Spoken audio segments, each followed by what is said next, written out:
winning the domestic league is, in a way, having won it 11 successive times. It's quite a given, and given the current state of other clubs in Malaysia, I do not see any club mounting a serious dance to Johor in the next 2 or 3 seasons. So winning the Malaysian Super League is a given, and it is probably not enough to save a coach the job if he cannot bring that dominance into Asia, where competition is a lot more intense, and as what it showed in their elimination to Buriram United in the round of 16 in the ACLE, there's still a lot of work to do, because all in all, unfortunately, the quality of the league in Malaysia has been declining a bit despite the dominance.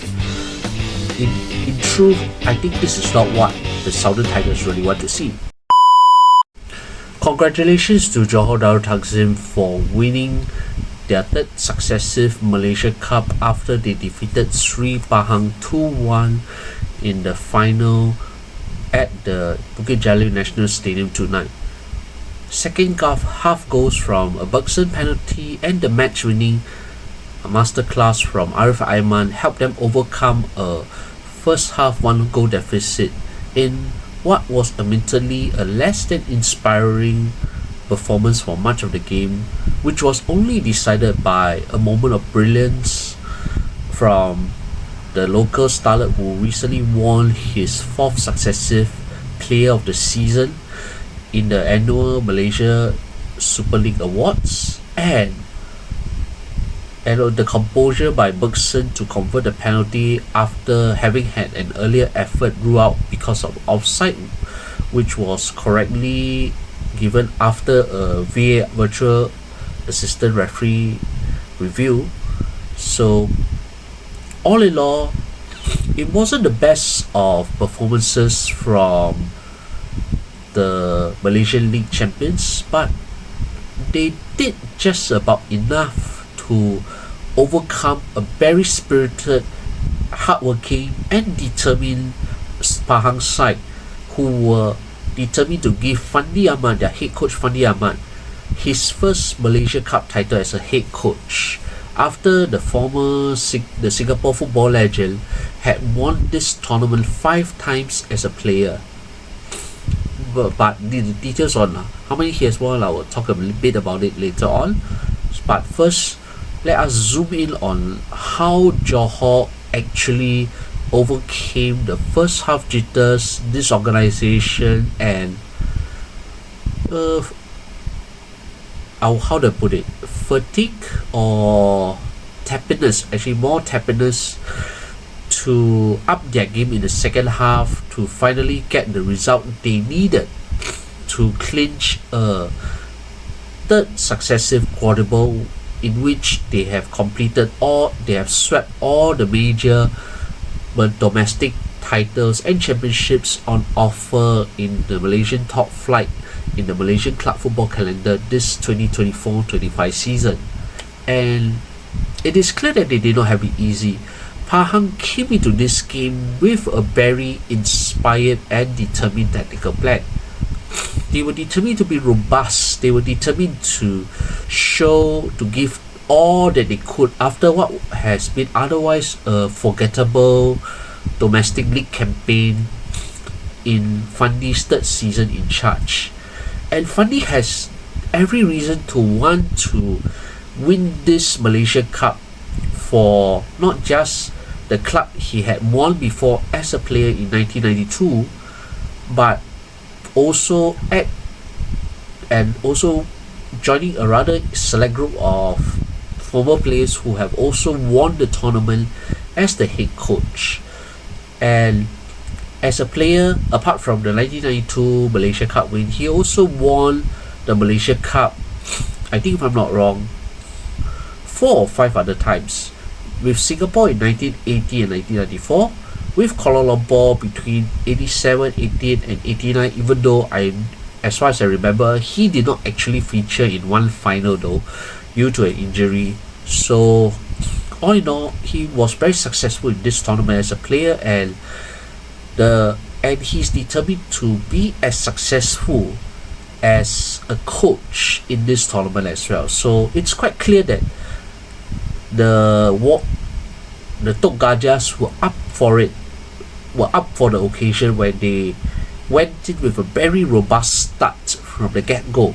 And you can say it was a rather rude shock for the Southern Tigers, but unfortunately, it was a common failing once again from the Southern Tigers.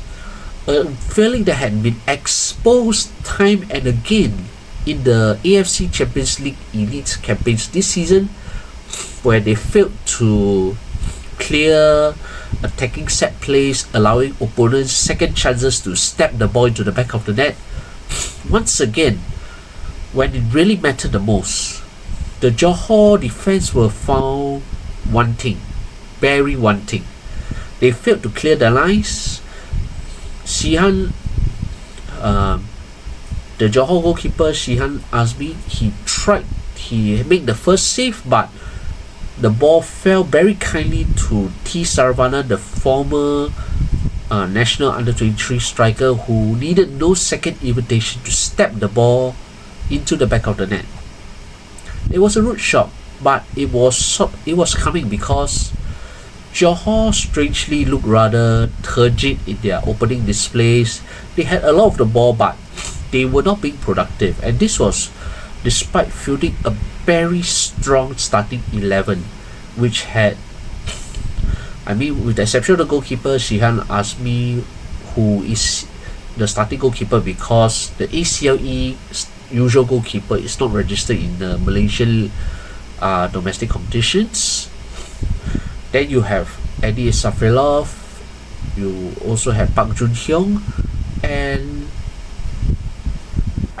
Matthew Davis in the three-man back line, and you have the centre midfield pairing of Afiq Faisal and Nasir Isa, with Oscar Arribas and Arif Aiman running in the flanks, with Juan Muniz playing in a rather floating role behind the two strikers, Bergson and Herbert T. Fernandez. So it was widely expected that with the squad that had so much experience playing in Asia this season as regulars, aside from Shihan, Daves, and to a limited extent, say Afiq Faisal, who came on more as a sub.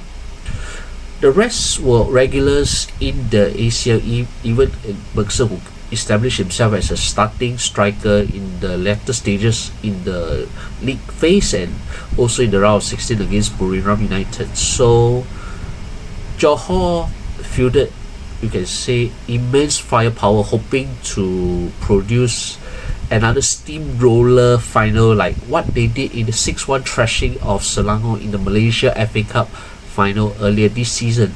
But no, it's not to be, because Fandi had other ideas. He decided that he would play with a rather compact but aggressively counter-attacking 11, where they include key players such as the centre-back duo of Adam Noor Azlil, Alexander Sevekovic, and you had the skipper Stefano Brundo in midfield alongside Ibrahim, the midfielder. Then you had regular attacking midfielder and talisman Ezequiel Aguero to be the linchpin, alongside with centre forward Nikola Ahapov of Ukraine, who is standing in for the suspended striker Captain Sherman for this grand occasion. And it is Pahang who got the better of the early proceedings despite having less possession, and they were rewarded with what you can say with a very tenacious attempt to exploit one of JDT's very ominous failings when it comes to defending set plays.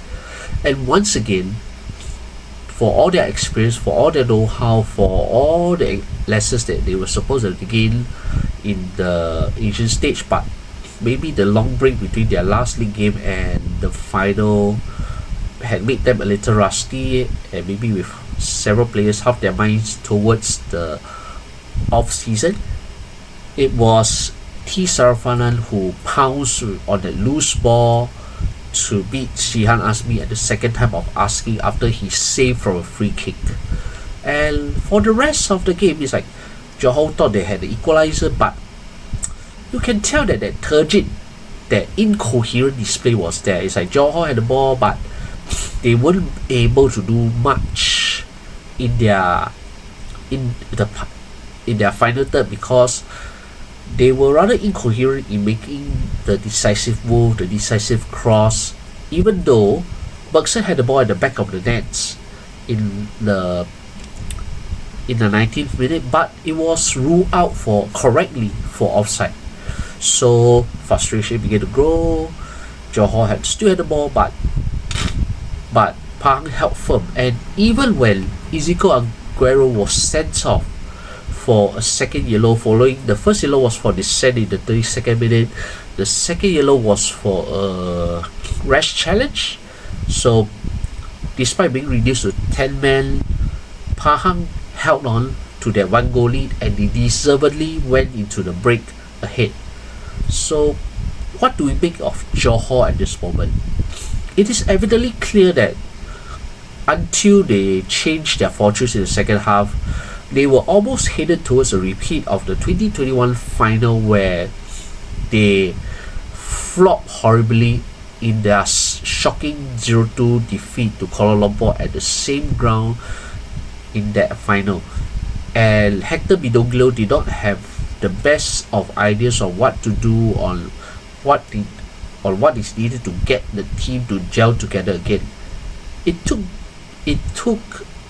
Johor a while in the second half to settle down, but once Johor were awarded a penalty following another VAR review where Ashraf Nasruhat was deemed to have hacked Oscar Arribas into the ground while attempting to make a clearance of a cross or a corner. It took a while, but Johor were awarded a penalty. Bergson made no mistake in what was also his only attempt on target, because prior to that he had one goal disallowed and he was aiming at the sky for the second half apart from that penalty. Rather strange, maybe the occasion got the better of him, but it wasn't the best display by many of these players on the pitch tonight. And that came, and even with that one man advantage, it was very brief after the equalizer, because their Korean centre back Park Jun Hyung was sent off for a second yellow after a very rough challenge on a Pahang player.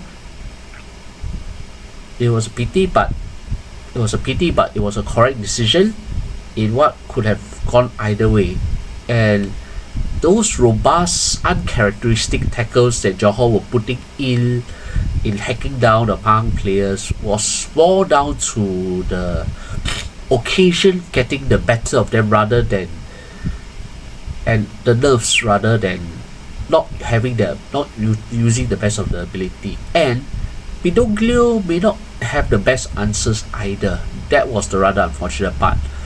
And it took a moment of individual brilliance, once again Arif Aiman, to come to the rescue, getting the ball on the right, cutting in past one, and for some reason Adam Noor Azlil failed to cover that shot, the space that allowed Arif to fire home what was to be the winning goal in the 74th minute.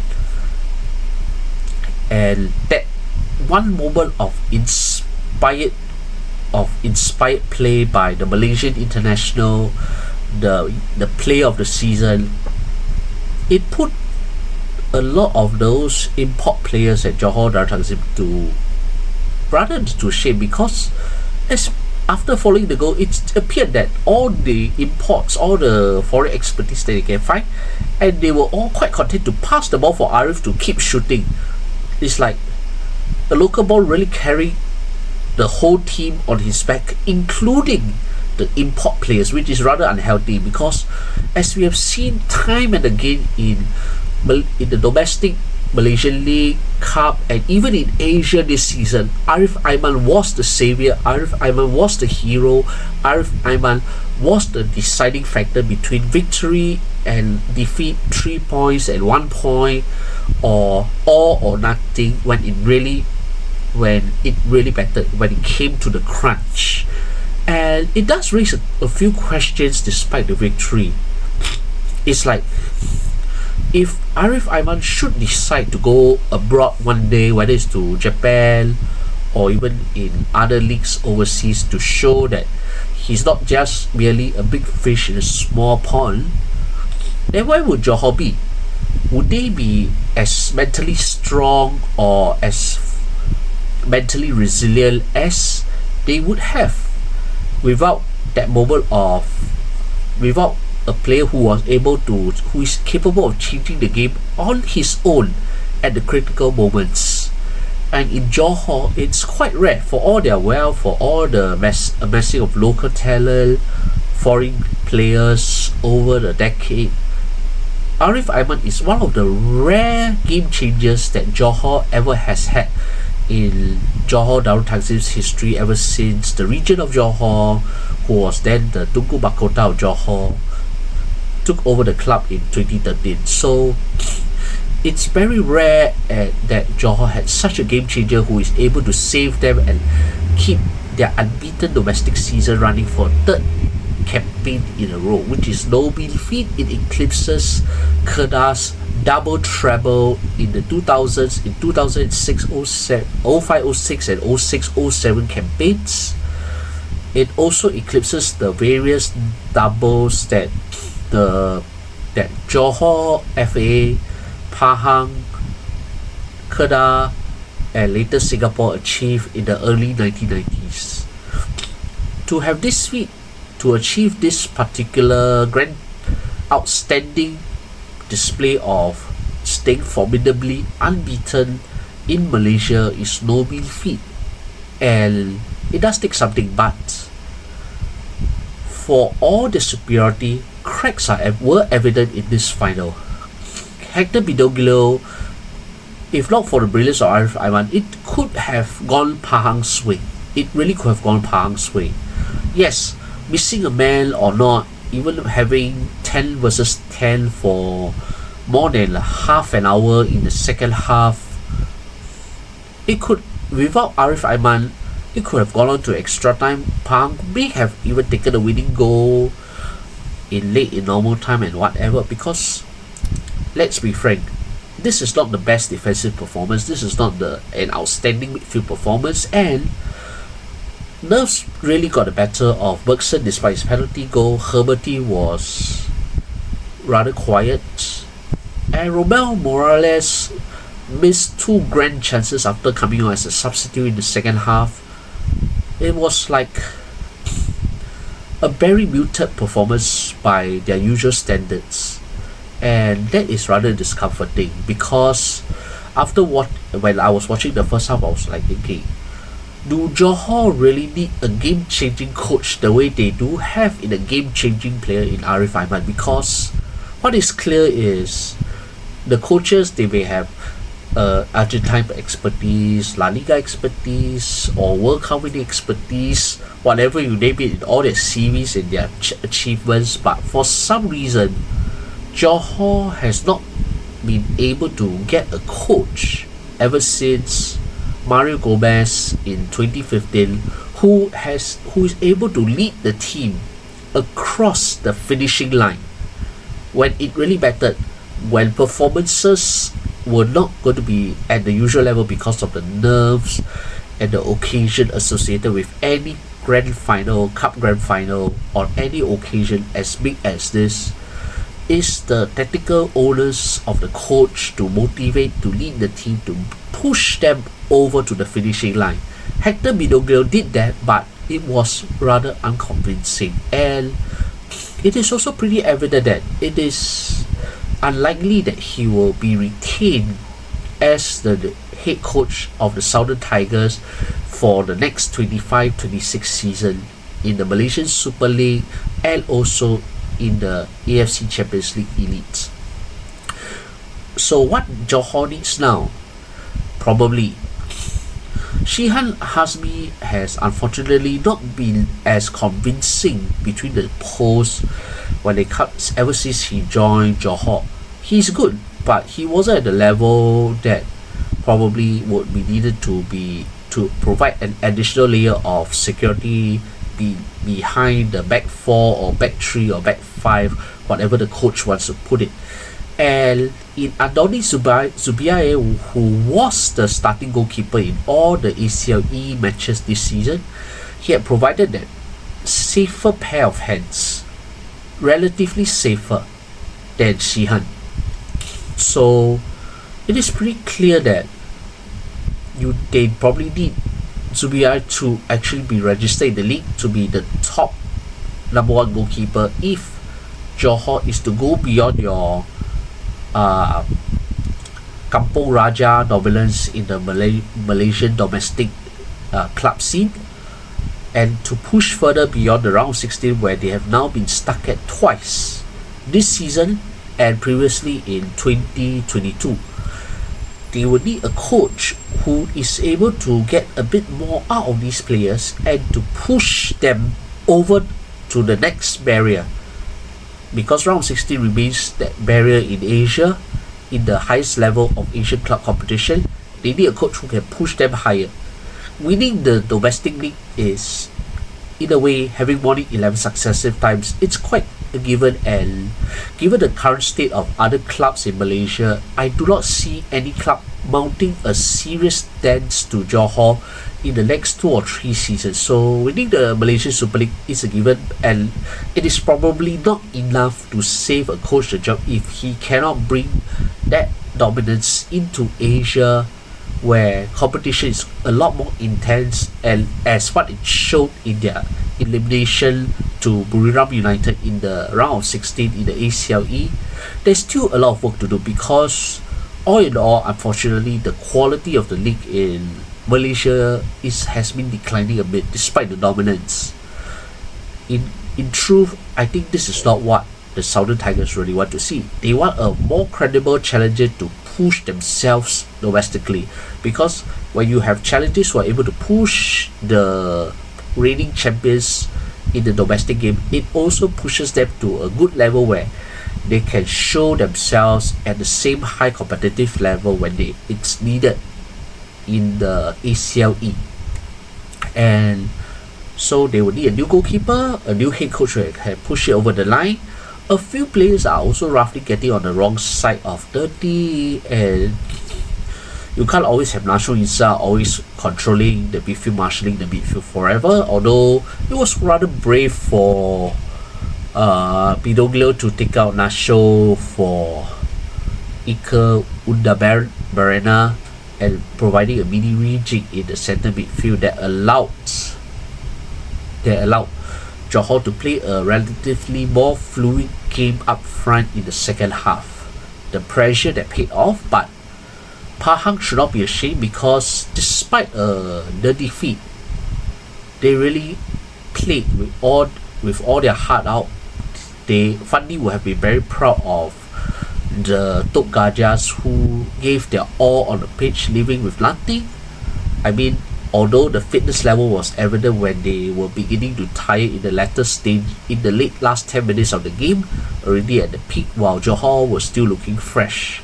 So there are a few gaps still, but when it comes to effort, when it comes to application, when it comes to the determination, Tok Gajahs, the Sri Pahang, they are on level with JDT in terms of that. It's just that extra quality from JDT, that little moments of brilliance, that lapse, the gradual fitness gap in the latter stages of the game, that allowed Johor to clinch their quadruple treble. Magnificent feats notwithstanding, but there are still questions to be raised. They have already reached the round 16 for the second time. Can they do it one better in the next few seasons, considering Johor's partnership with Paris Saint-Germain, who are now really beginning to be a serious force in Europe after dispensing with the superstar spending in the last couple of seasons. So it's clear that you need a good coach who can push over the line the best practices from the partner club in PSG, the new season. So TMJ, the regional job, really has a lot to think about when he starts on rejigging the team ahead of the new campaign, ahead of the new season, as the Malaysian League finally, the Malaysia Club season finally comes to a close. There are plenty of things to ponder. New players will be needed. There will probably be a need to rejuvenate the squad, even with rumours of Johor second team likely to play in the Singapore Premier League in the next 25-26 season along with Selangor. But still, you need the younger players to push through from the second team into the first team, the good foreign players to stay behind to form the new fulcrum of the squad. And what about your likes of Nazmi, Faiz and likes who have not really been playing that many minutes this season? Do we still need them, or is it time for the likes of Nazmi, Faiz, Mohamadu Sumare to leave? There are many questions to ponder, and getting a new head coach is a key priority for Johor to rejuvenate themselves ahead of the next campaign, because after a while it could end up being, it's already a procession for them.